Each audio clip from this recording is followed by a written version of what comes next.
prescription amphetamine abuse, or do you want to do intelligence and assertiveness? Academic stress. Yes. We can do all. Let's go. Okay, we'll do 3. What time is it? I can see. Y'all are doing good, so let's just keep going down. Somebody give me a research question involving academic stress and prescription amphetamine abuse? Yeah. So somebody from the back row, the cheap seats. I'll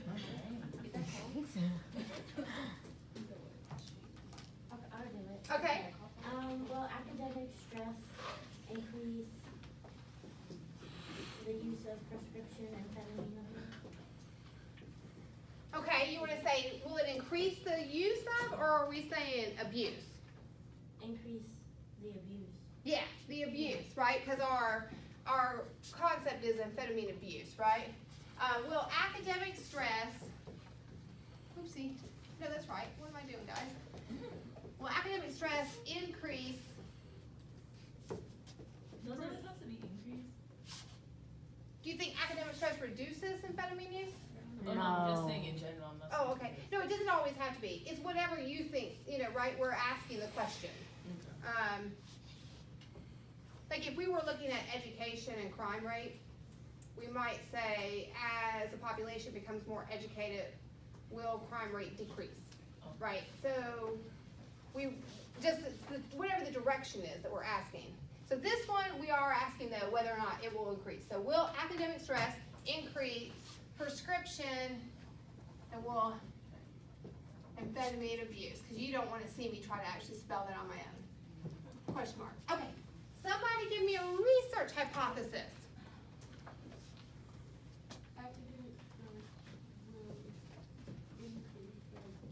Good.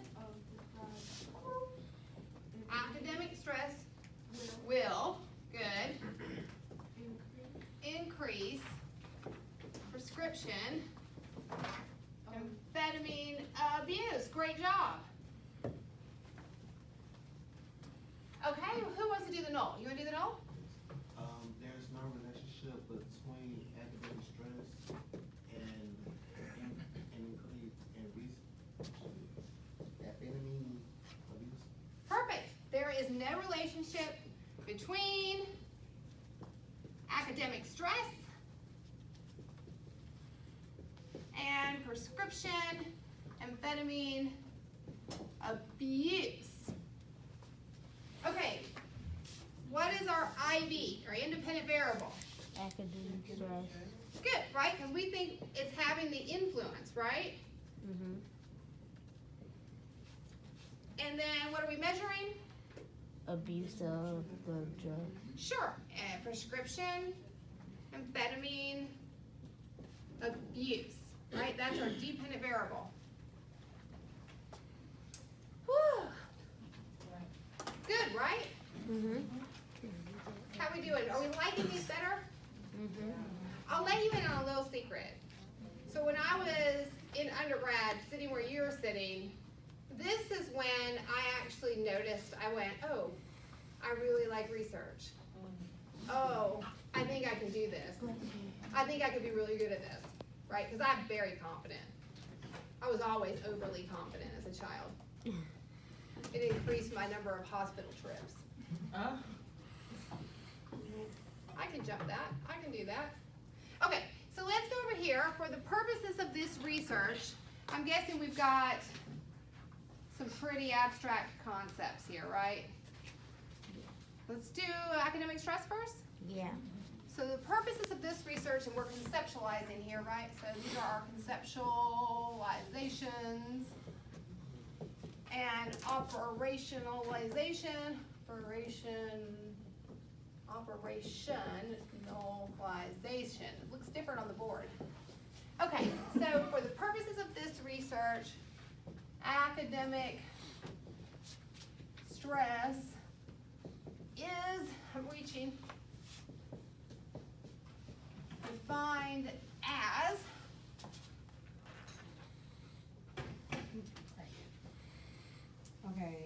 I said defined as mental distress as associated with academic failure.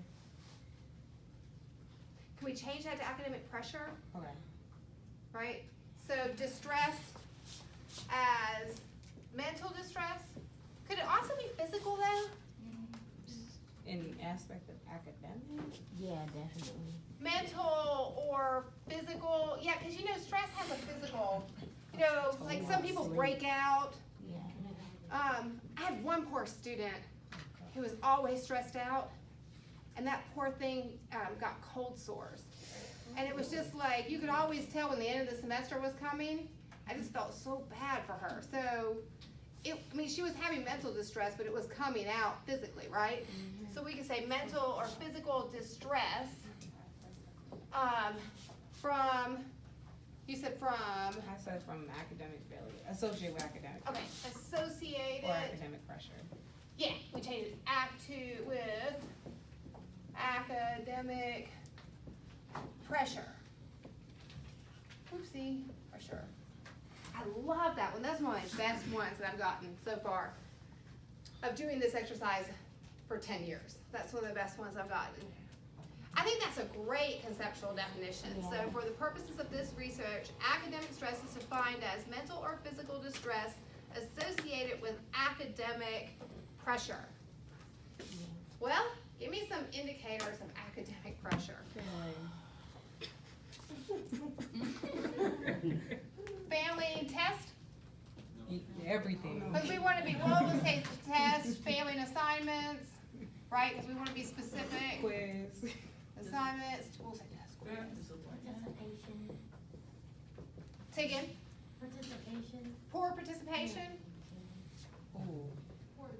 Yeah.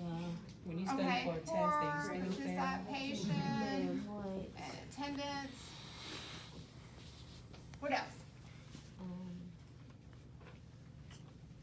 You know when I get really, really stressed, even now, academically speaking, is when I have a lot of competing assignments. yeah, like which one? You can't even pick which one is important. Yeah, like all of them are due on this day, Mm-hmm. right? So I have a lot of like competing assignments.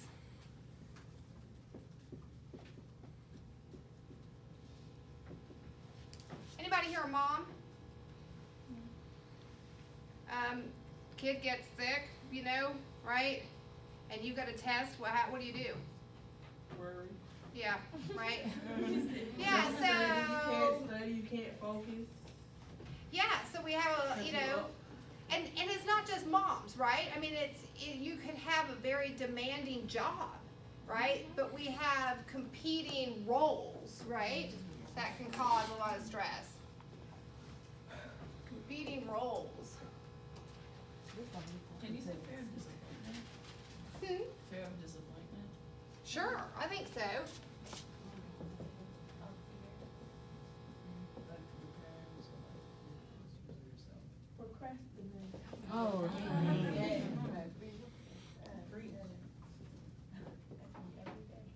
You know what's so interesting is you know going into a class that the more you procrastinate, the more you're gonna be stressed and it's just gonna be awful, We do it right? anyway. But you do it anyway, don't you? Every time. Sometimes stress helps you get the work done. Yeah. Yeah. Sometimes stress does Like get a it. bad Yeah. Sometimes your brain just gets at the end. Yeah, sometimes stress is a motivating factor. Did you say like short deadline? Sure, yeah.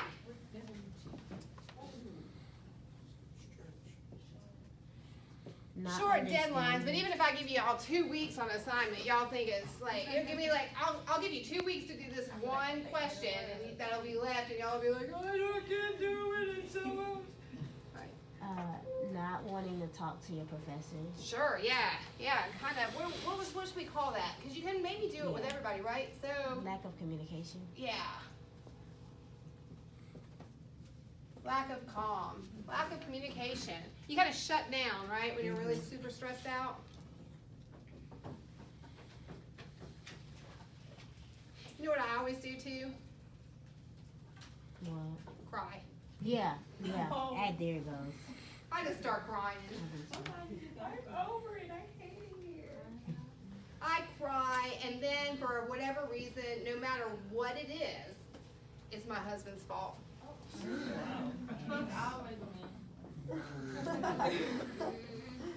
Right? So maybe we can say fits of anger. Fits of anger, yeah, temper tantrums, thank you. Okay, so now, is failing a test or a quiz in and of itself academic stress? No. No, I mean, for some of you, overachievers. It is. I mean, I swear, y'all will come at me for 1 point. Okay, but those points really add up. It's like, cause okay, think about it. If this happens every time, you know, like that could be like, I don't know, something. Y'all will nickel and dime me for a half point. I promise you, you will. I agree. Okay, in and of itself, failing an assignment, No. academic stress, no. How about poor participation or attendance in and of itself? That got me. No. But if we start to add all these things together, would this stress you out? Yes. Yeah, right? Good. So some of these may be closer to like a complete definition in terms of like failing a test or quiz does a lot more legwork than crying or something. But all of them together All of them paint together, the big taken picture. together, right? Yeah, crying in and of itself doesn't mean that doesn't necessarily indicate academic stress, right? But crying, failing a test, having competing roles, competing assignments, fear of disappointment, all of those things taken together, then begin, right, to indicate, operationalize academic stress. Okay, let's do prescription amphetamine abuse. I will tell you that we can get this one really, really, really specific without having to do indicators. Yep. Is Adderall the only amphetamine? Oh, you want the definition? The science. I did the definition Of, and Stimulants. okay, what's the definition of amphetamine I'll read you what the abuse? definition says, and I'll tell you what I wrote. It says a synthetic addictive mood altering drug used illegally as a stimulant and legally as a prescription drug to treat children with ADD and adults with narcolepsy. Okay, but that's what an amphetamine is. Yeah. What is prescription amphetamine abuse? So I basically put given by a doctor in my definition. Like, But did that describe abuse? no, I didn't say. Well, I didn't get all there yet, but I was getting there. Taking Excessive use. Excessive use. Prescribed dosage. stimulants. That would be one way to abuse it, right? Is to take more than you're prescribed.